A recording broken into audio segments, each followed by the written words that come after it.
Hello students, आप सभी का मेरे YouTube channel spark success academy में स्वागत है। और आज हम लोग क्लास 10th का है ना व्याकरण पढ़ेंगे, जिसमें आपका टॉपिक है क्रिया, है ना। इसके पिछले वीडियो में आप विशेषण, सर्वनाम, संज्ञा, है ना, वर्ण के बारे में जाने थे, है ना। और आज हम लोग क्या पढ़ेंगे, क्रिया के बारे में। देखिए, तो क्रिया किसे कहते हैं ना, तो क्रिया पढ़े होंगे कि जिस शब्द से, है ना, यानी वैसा शब्द जिससे किसी काम के करने का या होने का बोध होता है ना, वह शब्द को क्रिया कहेंगे जैसे किसी कार्य को करने या होने का बोध होता है ना। मतलब किसी कार्य का सूचित किया जाए जो काम होता भी है, उसे क्या कहेंगे, क्रिया कहते हैं। तो क्रिया, जिस मूल शब्द जो क्रिया बनता है, जिस मूल शब्द से, है ना, क्रिया बनता है, उसे हम कहते हैं धातु। क्या कहते हैं, धातु। ठीक है, पढ़ से पढ़ना, है ना, खा से खाना, तो ये सब हो गया आपका। जो खा है, पढ़ है, लिख है, ये सब क्या है आपका, मतलब धातु है। तो जिस मूल शब्द से क्रिया का निर्माण हो उसे क्या कहते हैं, धातु कहते हैं। धातु में ना जोड़कर क्रिया बनाई जाती है ना। मतलब अधिकांशतः धातु में जो होता है ना जोड़कर, इसलिए कहा जाता है कि जिसके अंत में ना लग गया, न लग गया, तो समझिए क्या है, वह क्रिया है। ठीक है, धातु में क्या जोड़कर क्रिया बनाया जाता है, ना जोड़कर। धातु जो आपका होता है दो प्रकार का। कितने प्रकार का होता है, दो प्रकार का। एक होता है मूल धातु, दूसरा होता है यौगिक धातु। लेकिन इससे पहले जान जाइए कि क्रिया के मूल रूप को कहते हैं धातु। अभी पढ़े कि देखिए, धातु का निर्माण, क्रिया का निर्माण धातु से होता है। हाँ, क्रिया का निर्माण किससे होता है, धातु से। और है ना, इसलिए क्रिया के मूल रूप को हम क्या कहेंगे, धातु कहेंगे। धातु टोटल दो तरह के, मूल धातु और यौगिक धातु। मूल धातु जो स्वतंत्र होते हैं, जैसे खा, पढ़, लिख, जा, ये सब, है ना। लेकिन यौगिक धातु क्या होते हैं, जो प्रत्यय के मिलने से बनते हैं, है ना। प्रत्ययों को माने प्रत्यय के जोड़ने से बनते हैं। प्रत्यय समझते हैं कि जिस शब्द के अंत में, देखिए, जिस शब्द के अंत में, है ना, मतलब प्रत्यय वैसा शब्द है जो किसी शब्द के अंत में जुड़ता है, अंत में जुड़कर शब्द के अर्थ में परिवर्तन करता है। तो यौगिक धातु क्या कर रहा है कि प्रत्यय के संयोग से, यानी कि प्रत्यय को जोड़ने से जिस धातु का निर्माण होता है उसे कहते हैं यौगिक धातु। जैसे पढ़ना से पढ़ा, खाना से खिलाना, है ना, बोलना से बोल, इस तरीके का। ठीक है, देखिए, तो यहाँ तक समझ गए क्रिया किसे कहते हैं, है ना। जिस शब्द से किसी काम के करने का या होने का बोध हो उसे क्रिया कहेंगे। क्रिया का निर्माण धातु से होता है। ठीक है, धातु दो तरह का, मूल धातु, यौगिक धातु। मूल धातु स्वतंत्र होता है, यौगिक धातु प्रत्यय के संयोग से बनता है। क्रिया के मूल रूप को क्या कहेंगे, हम धातु कह देंगे। क्या कहेंगे, धातु। याद रखिएगा, हमेशा पूछा जाता है।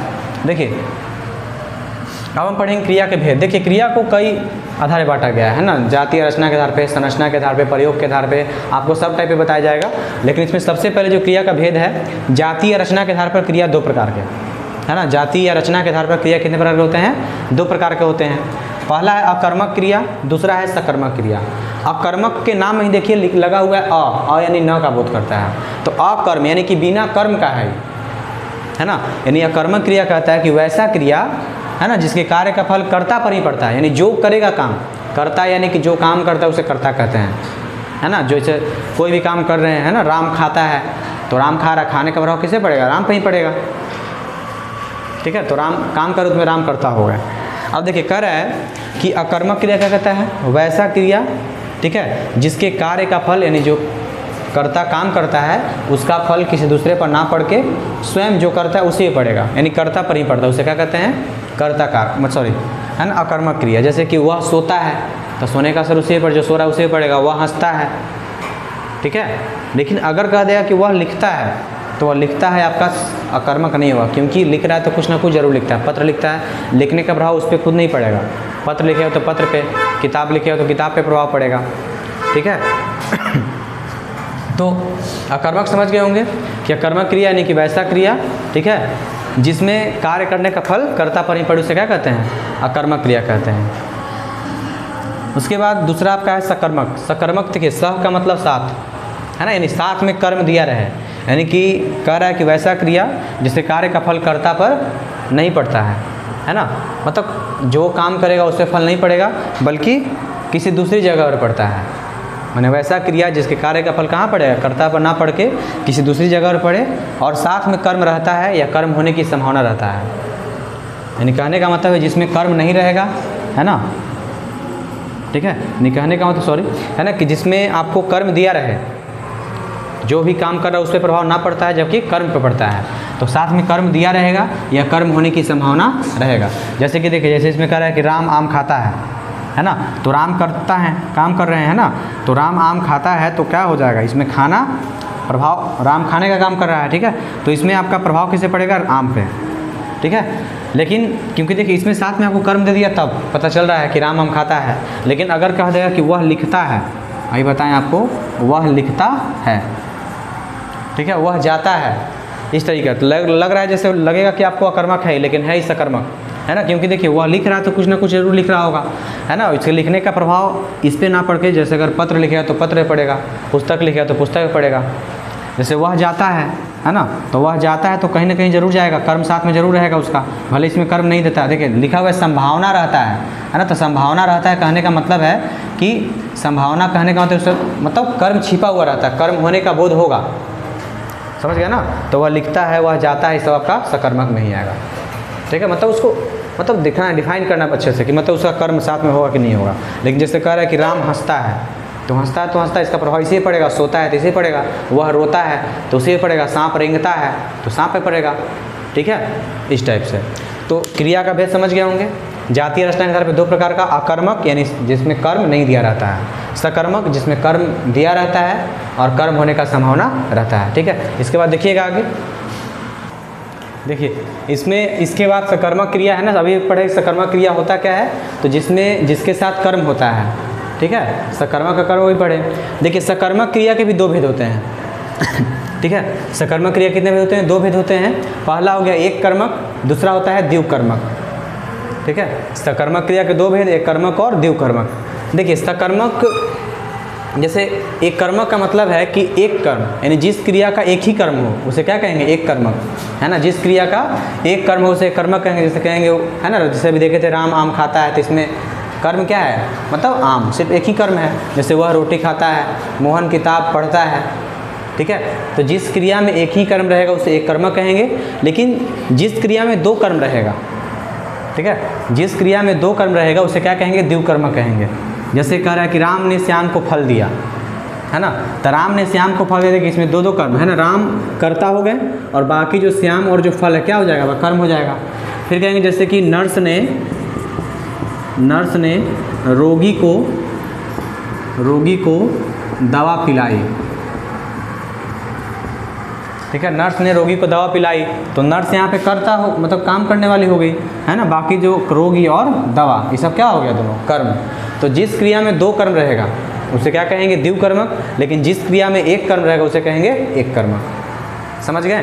तो सकर्मक और अकर्मक हो गया, ठीक है। इसके बाद देखिएगा, इसके बाद क्या, देखिए इसमें है ना, क्रिया में एक और आधार है जिसका नाम है संरचना या बनावट के आधार पर। तो संरचना या बनावट के आधार पर क्रिया के चार भेद होते हैं, है ना। प्रेरणार्थक क्रिया, दूसरा है संयुक्त क्रिया, तीसरा है नाम धातु क्रिया और चौथा है कृदंत क्रिया, ठीक है।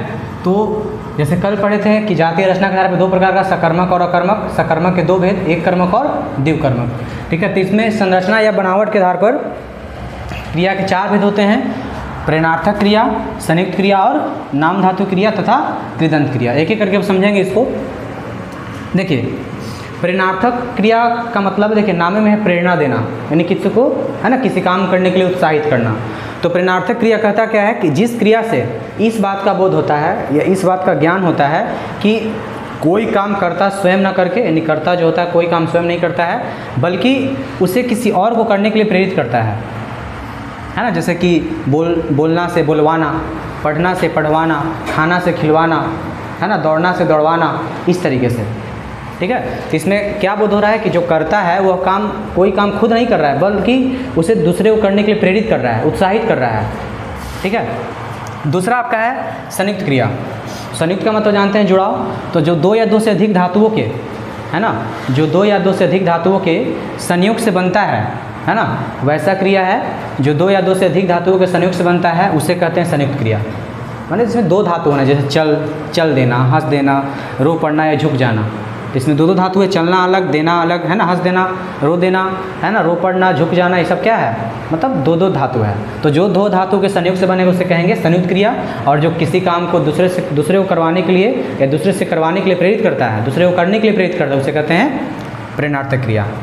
एक है नाम धातु, है ना। तो जानते हैं कि देखिए संज्ञा सर्वनाम विशेषण, जो क्रिया संज्ञा से सर्वनाम से विशेषण से है ना, जो संज्ञा से सर्वनाम विशेषण से बनेगा, विशेषण शब्दों से बने, उसे क्या कहेंगे हम, नाम धातु क्रिया कहेंगे। जैसे किसी भी संज्ञा से बने, जैसे कहेंगे हाथ से हथियाना, बात से बतियाना, है ना, दुख से दुखियाना, इस टाइप का। ठीक है, जो संज्ञा से बने, सर्वनाम से बने या विशेषण से बने, तो जो संज्ञा सर्वनाम विशेषण से बनेगा उसे क्या कहते हैं, है ना, मतलब नाम धातु क्रिया कहते हैं। जैसे कि इसमें है ना, कहने का मतलब है कि लास्ट में जो आपका संज्ञा सर्वनाम विशेषण है उसके लास्ट में ना जोड़ना पड़ता है। ठीक है, एक आपका है कृदंत, तो कृदंत क्रिया ऐसे आप पढ़िएगा, मतलब संस्कृत में है ना, लेकिन इतना जान जाइए कृत प्रत्यय है ना, कृत प्रत्यय के अंत में जुड़ता है त या ता, त या ता। तो जो क्रिया कृत प्रत्यय के जोड़ने से बनता है, जो कृत प्रत्यय के जोड़ने से बनेगा उसे क्या कहेंगे, कृदंत क्रिया कहेंगे, है ना। वैसा क्रिया जो कृत प्रत्यय के जोड़ने से बनता है उसे क्या कहते हैं, कृदंत क्रिया कहते हैं। जैसे भागता, चलता, दौड़ता इत्यादि। ठीक है, तो यही आपका संरचना है बनावट के आधार पर 4 प्रकार का। प्रेरणार्थक, यानी इसमें कोई क्रिया माने कोई काम करता खुद नहीं करता है, बल्कि दूसरे को करने के लिए प्रेरित करता है। ठीक है, संयुक्त क्रिया जो 2 या 2 से अधिक धातुओं के संयोग से बनता है। ठीक है, नाम धातु क्रिया जो संज्ञा सर्वनाम या विशेषण से है ना बनता है उसे क्या कहते हैं, नाम धातु। ठीक है, और कृदंत क्रिया जो कृत प्रत्यय जिसके अंत में त या ता रहेगा वो समझिए कृदंत क्रिया है। ठीक है, और जिसके अंत में मान लीजिए ना है ना, जो संज्ञा से बने सर्वनाम से बने उसे क्या कहेंगे, नाम धातु। और जो संयुक्त रहेगा यानी जो जिसमें 2 धातु का जुड़ाव रहेगा, जो 2 धातु के जोड़ने से बनेगा, है ना, चल जाना, रो देना, हंस देना, इस तरह का, है ना। प्रेरणार्थक समझ ही रहे होंगे कि जो दूसरे को किसी काम करने के लिए प्रोत्साहित करता है या प्रेरणा देता है, जबकि कोई काम खुद करता नहीं है, जैसे बोलना से बुलवाना, पढ़ना से पढ़वाना। ठीक है, तो इसके बाद देखिएगा अगला टाइप, देखिए इसमें आपका जो अगला आधार है ना, क्रिया को प्रयोग के आधार पे 6 प्रकार में बांटा गया है ना। क्रिया जो होता है प्रयोग के आधार पर क्रिया कितने प्रकार का, 6 प्रकार का होता है।